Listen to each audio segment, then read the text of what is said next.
इच्छा, आशा, अपेक्षा, आकांक्षा, यही सब मानव समाज के चालक होते हैं। नहीं, यदि कोई आपसे पूछे कि आप कौन, तो आपका उत्तर क्या होगा? विचार कीजिए।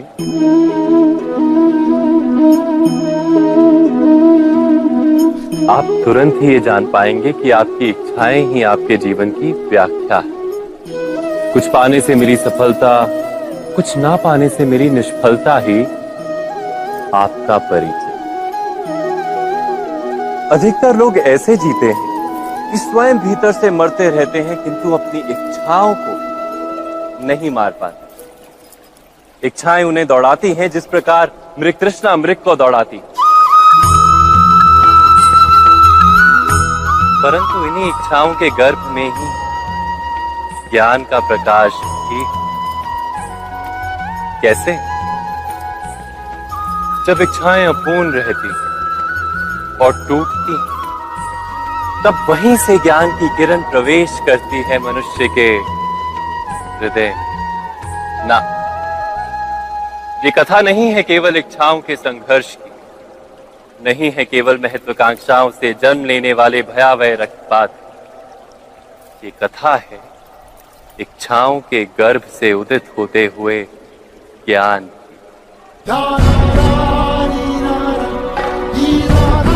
मैं वासुदेव कृष्ण आप सभी को निमंत्रण देता हूं इस यात्रा पे चलने का, जो जीवन का मर्म सिखाएगी, मनुष्य का धर्म सिखाएगी, कीचड़ से उठकर कमल बनने का कर्म सिखाएगी। और इस यात्रा का नाम है महाभारत।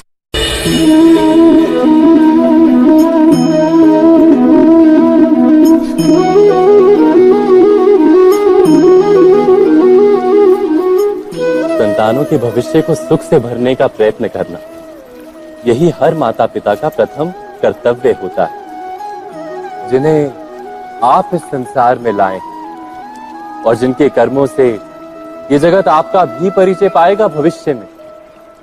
उनके भविष्य के सुख की योजना करने से अधिक महत्व और हो भी क्या सकता है। किंतु सुख और सुरक्षा,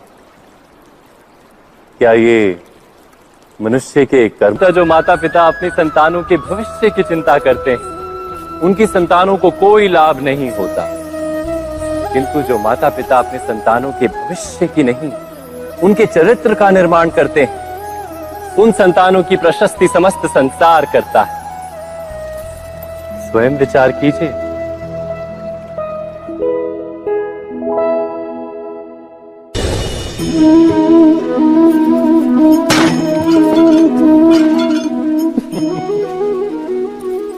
कभी कभी कोई घटना मनुष्य के जीवन की सारी योजनाओं को तोड़ देती और मनुष्य उस आघात को अपने जीवन का केंद्र मान लेता। पर क्या भविष्य मनुष्य की योजनाओं के आधार पर निर्मित होते हैं? नहीं। जिस प्रकार किसी ऊंचे पर्वत पर सर्वप्रथम चढ़ने वाला उस पर्वत की तलाई में बैठकर जो योजना बनाता है, क्या वही योजना उसे उस पर्वत की चोटी तक पार कीजिए।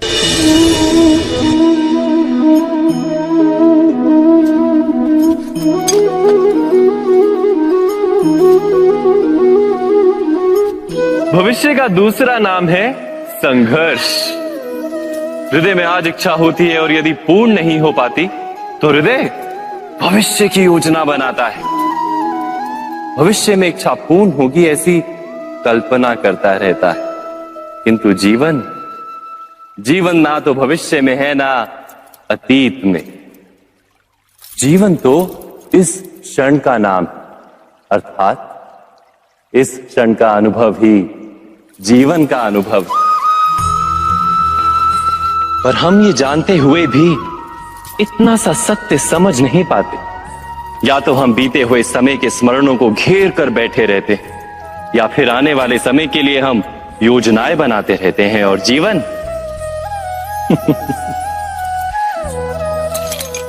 जीवन बीत जाता है।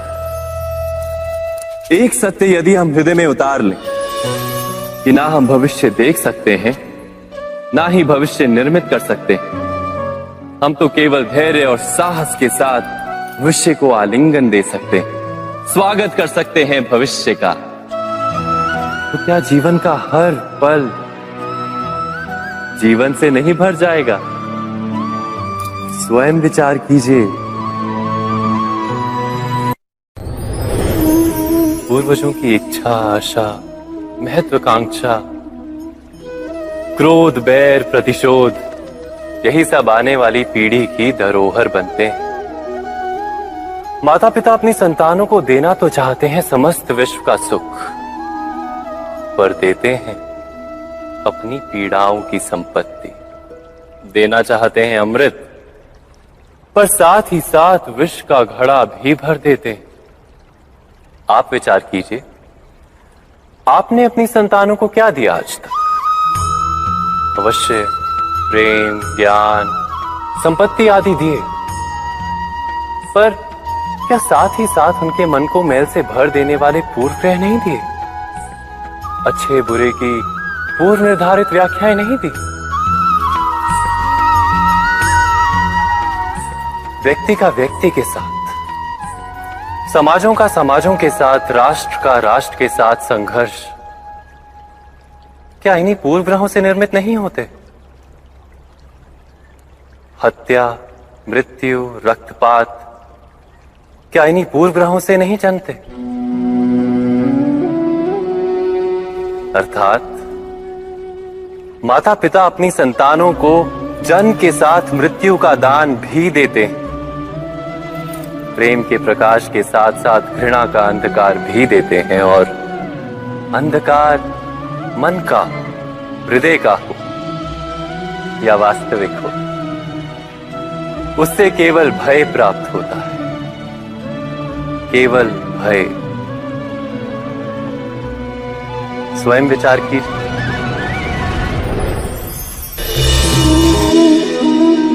मनुष्य के हृदय में भय का साम्राज्य रहता है सदा। कभी संपत्ति के नाश का भय, कभी अपमान का भय, कभी अपनों से छूट जाने का भय। इसीलिए भय का होना सबको स्वाभाविक ही लगता है। क्या कभी विचार किया है, जो स्थिति अथवा वस्तु भय को जन्म देती है, क्या वहीं से वास्तव में दुख आता है? नहीं, ऐसा तो कोई नियम नहीं। और सबका अनुभव तो ये बताता है कि भय धारण करने से भविष्य के दुख का निवारण नहीं होता। भय केवल आने वाले दुख की कल्पना मात्र ही है, वास्तविकता से इसका कोई संबंध नहीं है। तो क्या ये जानते हुए भी कि भय कुछ और नहीं, केवल कल्पना मात्र ही है, इससे मुक्त होकर निर्भय बन पाना क्या बहुत कठिन है? अवश्य विचार कीजिएगा।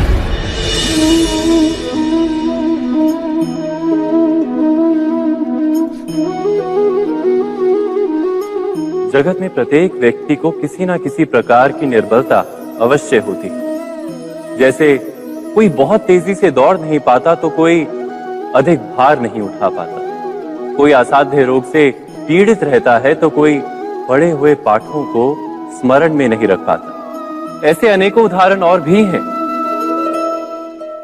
क्या आप किसी ऐसे व्यक्ति को जानते हैं जिसे सब कुछ प्राप्त हो और हम जीवन की उस एक निर्बलता को जीवन का केंद्र मानकर जीते हैं? इस कारणवश हृदय में दुख और असंतोष रहता है सदा। निर्बलता मनुष्य को जन्म से अथवा संजोग से प्राप्त होती, किंतु उस निर्बलता को मनुष्य का मन अपनी मर्यादा बना लेता है। किंतु कुछ व्यक्ति ऐसे भी होते हैं जो अपने पुरुषार्थ और श्रम से उस निर्बलता को पराजित कर देते हैं। क्या भेद है उनमें और अन्य लोगों में? या आपने कभी विचार किया है? सरल सा उत्तर है इसका। जो व्यक्ति निर्बलता से पराजित नहीं होता, जो पुरुषार्थ करने का साहस रखता है हृदय में, वो निर्बलता को पार कर जाता है। अर्थात निर्बलता अवश्य ईश्वर देता है, किंतु मर्यादा मनुष्य का मन ही निर्मित करता है। स्वयं विचार कीजिए।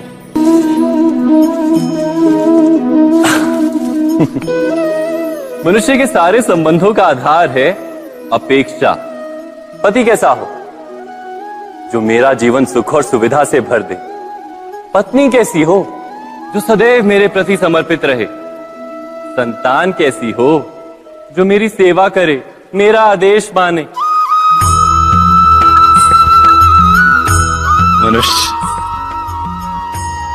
मनुष्य उसी को प्रेम भी कर पाता है जो उसकी अपेक्षा पूर्ण करता है।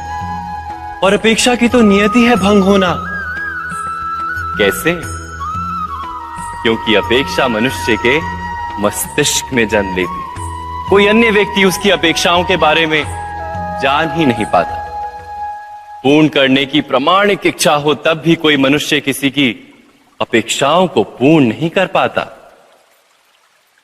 और वहां से जन्म लेता है संघर्ष। सारे संबंध संघर्ष में परिवर्तित हो जाते। पर मनुष्य अपेक्षा को संबंध का आधार ना बनाए और स्वीकार करे केवल संबंध का आधार, तो क्या ये जीवन स्वयमेव सुख और शांति से नहीं भर जाएगा? स्वयं विचार कीजिएगा।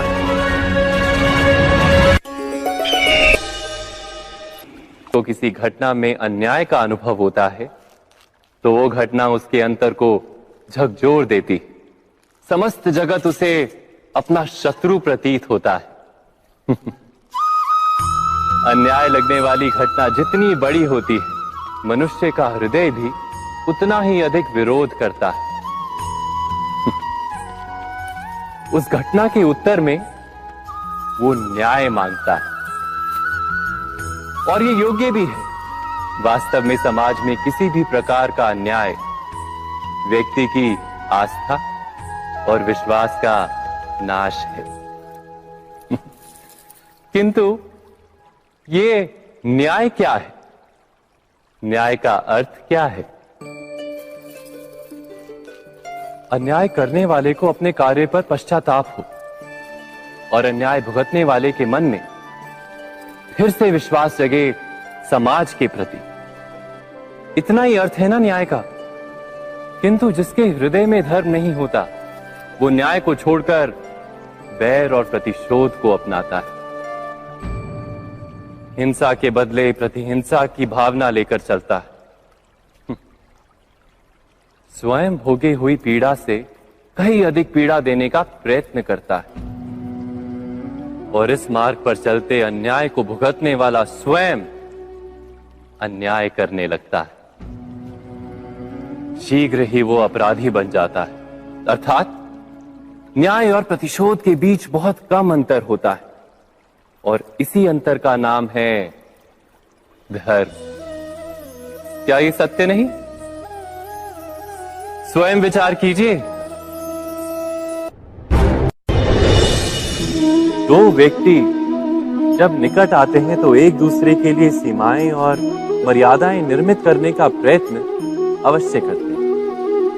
हम यदि सारे संबंधों पर विचार करें तो देखेंगे कि इन सारे संबंधों का आधार यही सीमाएं हैं जो हम दूसरों के लिए निर्मित करते हैं। और यदि अनजाने में भी कोई अन्य व्यक्ति इन सीमाओं को तोड़ता है तो उसी क्षण हमारा हृदय क्रोध से भर जाता है। इन सीमाओं का वास्तविक रूप क्या है? क्या हमने कभी विचार किया? क्या ऐसा नहीं होता?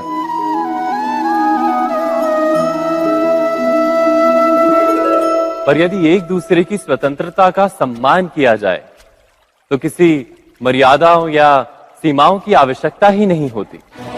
अर्थात जिस प्रकार स्वीकार किसी संबंध का देह है, क्या वैसे ही स्वतंत्रता किसी संबंध की आत्मा नहीं? स्वयं विचार की। हम भूल ही जाते। कौन से प्रश्न? प्रथम प्रश्न, क्या समय के साथ प्रत्येक मार्ग बदल नहीं जाते? क्या समय सदा ही नई चुनौतियों को लेकर नहीं आता? तो फिर बीते हुए समय के अनुभव नई पीढ़ी को किस प्रकार लाभ दे सकते हैं?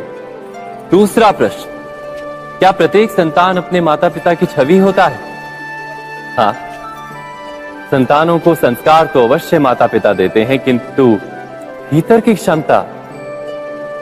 क्षमता तो ईश्वर देते हैं। तो जिस मार्ग पर पिता को सफलता मिली है, विश्वास है कि उसी मार्ग पर उसकी संतानों को भी सफलता और सुख प्राप्त होगा। तीसरा प्रश्न, क्या जीवन के संघर्ष और चुनौतियां लाभकारी नहीं होती?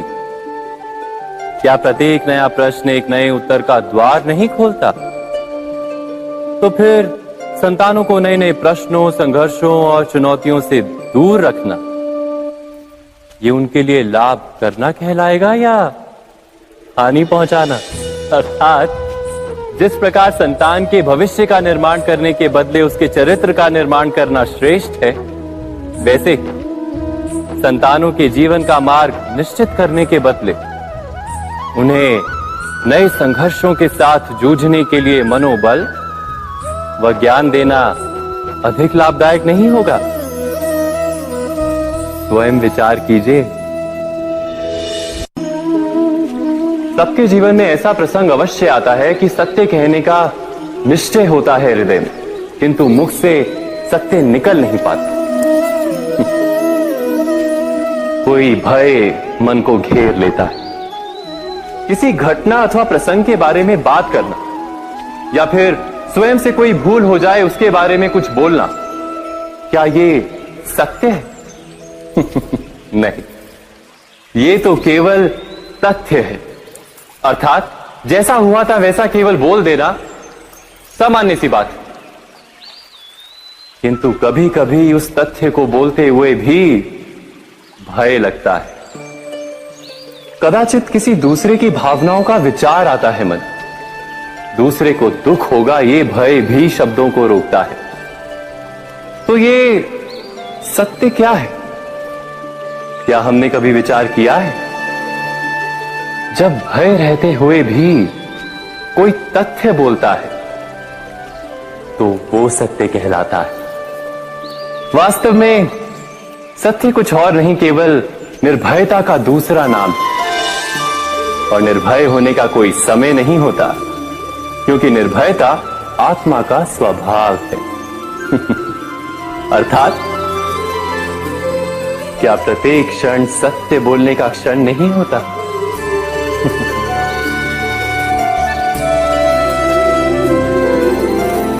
स्वयं विचार कीजिए। जब भी किसी की आशा और इच्छा भंग होती है तो उसका हृदय क्रोध से भर जाता है।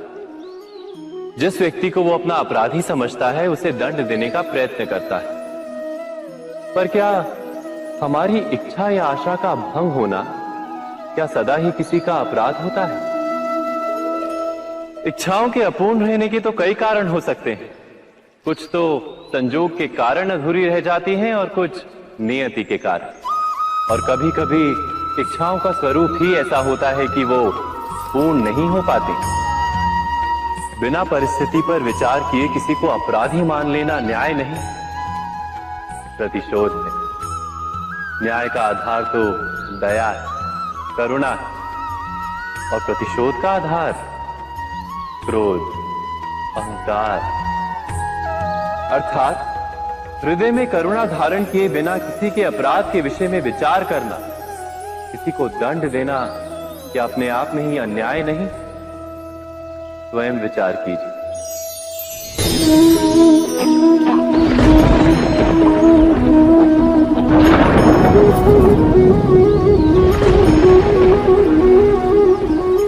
सपनों और पूर्वाभासों के आधार पर हम भविष्य के सुख दुख की कल्पना करते हैं।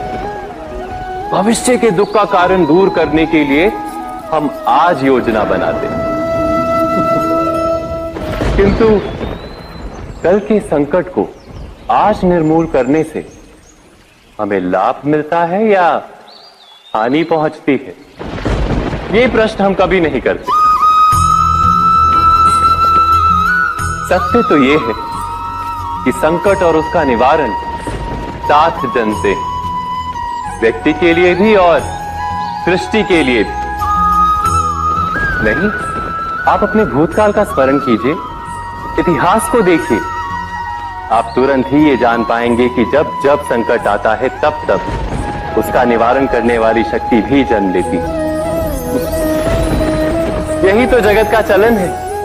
वस्तुतः संकट ही शक्ति के जन्म का कारण है। प्रत्येक व्यक्ति जब संकट से निकलता है तो एक पद आगे बढ़ा होता है, अधिक चमकता है, आत्मविश्वास से अधिक भरा होता है, ना केवल अपने लिए अपितु विश्व के लिए भी। क्या ये सत्य नहीं? वास्तव में संकट का जन्म है एक अवसर का जन्म, अपने आप को बदलने का अवसर, अपने विचारों को ऊंचाई पर करने का अवसर, अपनी आत्मा को बलवान और ज्ञान मंडित बनाने का अवसर। जो ये कर पाता है उसे कोई संकट नहीं होता, किंतु जो ये नहीं कर पाता वो तो स्वयं एक संकट है विश्व के लिए। विचार कीजिए।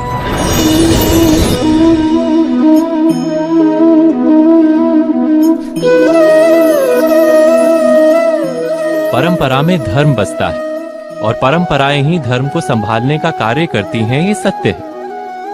पर क्या केवल परंपरा ही धर्म है? विचार कीजिए।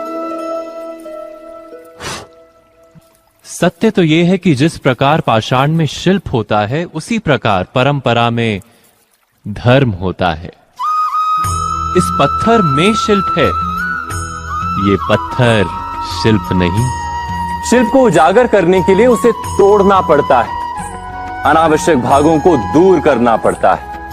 ठीक उसी प्रकार परंपराओं में धर्म ढूंढना पड़ता है। जिस प्रकार इंद्र पूजा की परंपरा को तोड़कर गोवर्धन पूजा का धर्म ना ढूंढा जाता, तो यादवों को उनकी मुक्ति का मार्ग नहीं मिल पाता। अर्थात परंपरा को पूर्णता छोड़ देने वाला धर्म से वंचित रह जाता है और परंपरा का अंध अनुकरण करने वाला भी धर्म को प्राप्त नहीं कर पाता। कहते हैं हंस के पास नीर क्षीर विवेक होता है।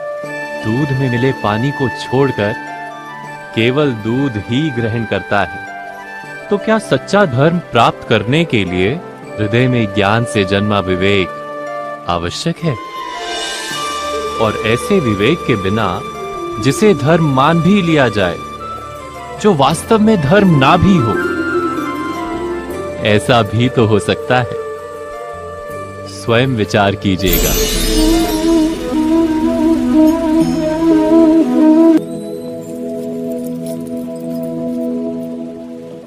भविष्य के आधार पर सब आज का निर्णय लेना चाहते हैं। भविष्य में सुख मिले, भविष्य सुरक्षित हो, ऐसे निर्णय आज लेने का प्रयत्न रहता है सबका। आप अपने जीवन को देखिए, क्या आपके अधिकतर निर्णय के पीछे भविष्य का विचार नहीं होता? और हो भी क्यों ना, अपने जीवन को सरल और सुखमय बनाने का प्रयत्न करने का अधिकार सबका है। पर भविष्य तो कोई नहीं जानता, केवल कल्पना ही की जा सकती है। तो जीवन के सारे महत्वपूर्ण निर्णय कल्पनाओं के आधार पर ही करते हैं हम। क्या निर्णय करने का कोई तीसरा मार्ग हो सकता है? विचार कीजिए। सारे सुखों का आधार धर्म है और वो धर्म मनुष्य के हृदय में बसता है। तो प्रत्येक निर्णय से पूर्व स्वयं अपने हृदय से ये प्रश्न अवश्य पूछ लेना कि ये निर्णय स्वार्थ से जन्मा है या धर्म से। क्या इतना पर्याप्त नहीं? भविष्य के बदले धर्म का विचार करने से क्या भविष्य अधिक सुखपूर्ण नहीं होगा?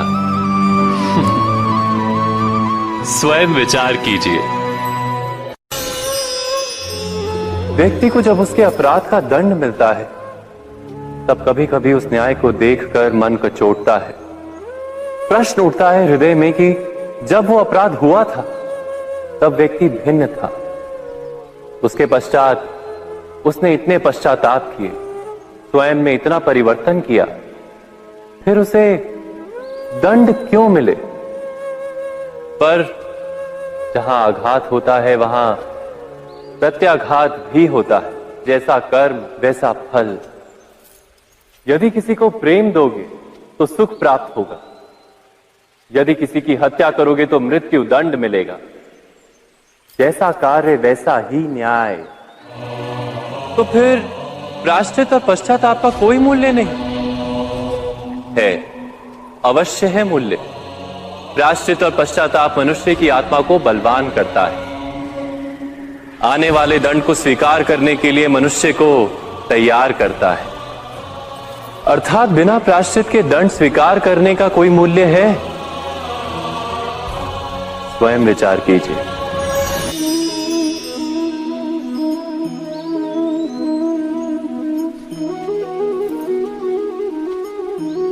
जब अपने किसी अच्छे कार्य के उत्तर में दुख प्राप्त होता है अथवा किसी को उसके दुष्ट कार्य में सुख मिलता है तो मन अवश्य ये विचार करता है कि अच्छा कार्य करने का, धर्म के मार्ग पर चलने का तात्पर्य क्या है।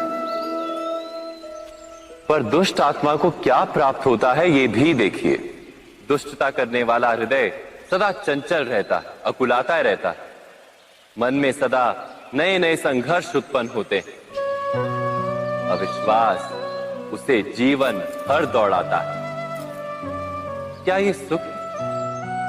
जबकि धर्म पे चलने वाले, अच्छा कार्य करने वाले, सच्चरित्र व्यक्ति का हृदय शांत रहता है। परिस्थितियां उसके जीवन के सुख में बाधा नहीं बनती। समाज में सम्मान और मन में संतोष रहता है सदा। अर्थात अच्छा बर्ताव भविष्य में किसी सुख का मार्ग नहीं। अच्छा बर्ताव स्वयं सुख अथवा बुरा बर्ताव भविष्य में किसी दुख का मार्ग नहीं। अधर्म उसी क्षण दुख उत्पन्न करता है। धर्म से सुख नहीं, धर्म स्वयं।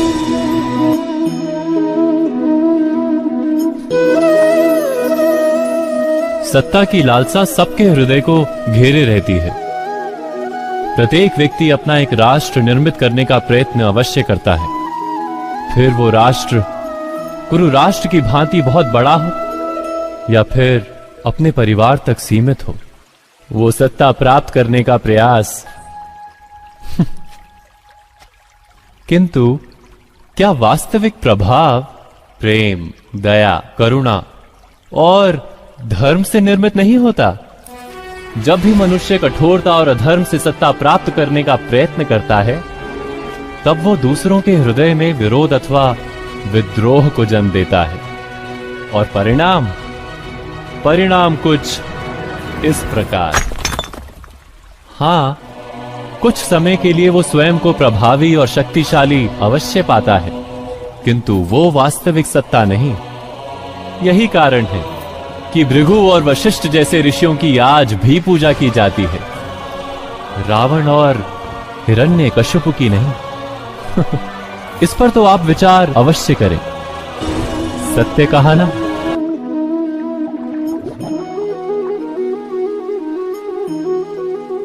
इस संसार में आने वाला प्रत्येक बालक संपूर्णतः संस्कार रहित होता है। उसके अंतर पर ना किसी अच्छे संस्कार के चिन्ह अंकित होते हैं, ना ही बुरे संस्कार के। अर्थात जन्म से बालक में ना कोई गुण होता है और ना ही कोई दोष। तो ये दोष अथवा गुण किस प्रकार प्राप्त होते हैं? क्या हमने कभी विचार किया है? जो बात माता पिता के मुख से निरंतर सुनी जाती है वही बात उनकी संतानों के हृदय का संस्कार बनती है। जैसे किसी गांव में नदी तट तक एक पगडंडी बन जाती है केवल उस मार्ग पर बार बार चलने के कारण। अर्थात माता पिता के हृदय की इच्छाएं उनकी संतानों के हृदय का दोष अथवा गुण बनकर जन्म लेती हैं। क्या ये सत्य नहीं? पर फिर भी जब उनकी संतानों में कोई दोष दिखाई देता है तो माता पिता आश्चर्य और दुख से भर जाते। माता पिता का हृदय ये प्रश्न करता है कि उनकी संतानों में ये कुसंस्कार आए कहां से। सत्य तो यही है कि माता पिता अपनी संतानों को अनजाने में ही कुसंस्कार के बीज दे देते हैं, जो उनके संतानों की हृदय भूमि पर कुसंस्कार का वृक्ष बनकर उठता है। अर्थात अपनी संतानों को सुसंस्कारी और धर्ममय बनाने की आशा रखने वाले प्रत्येक माता पिता को प्रथम अपने हृदय की इच्छाओं पर अंकुश रखना क्या अनिवार्य नहीं?